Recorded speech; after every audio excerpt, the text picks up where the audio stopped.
بسم اللہ والسلام علی رسول اللہ۔ اچھا، ایک سوال ہمارے دارالفتاء میں بہت زیادہ آ رہا ہے کہ سوگ کتنے دن تک ہوتا ہے؟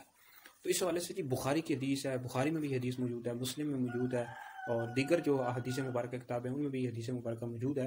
نبی پاک علیہ الصلوۃ والسلام کی حدیث کا مفہوم ہے کہ جو عورت اللہ اور اس کے رسول پر ایمان رکھتی ہو اس کے لیے جائز نہیں ہے کہ وہ 3 دن سے زیادہ سو کرے سوائے اپنے شوہر کی وفات پر۔ یعنی شوہر فوت ہو جائے تو پھر 4 مہینے اور 10 دن جو اس کی عدت ہوتی ہے، یعنی اتنے دن وہ سوگ کرے گی۔ سوگ کا مطلب یہ ہوتا ہے کہ زینت کو ترک کرنا، یعنی عام روٹین میں جس طرح عورتیں زینت اختیار کرتی ہیں، اچھے کپڑے پہنتی ہیں اور خوشبو لگاتی ہیں، اس کو ترک کر دینا، چھوڑ دینا۔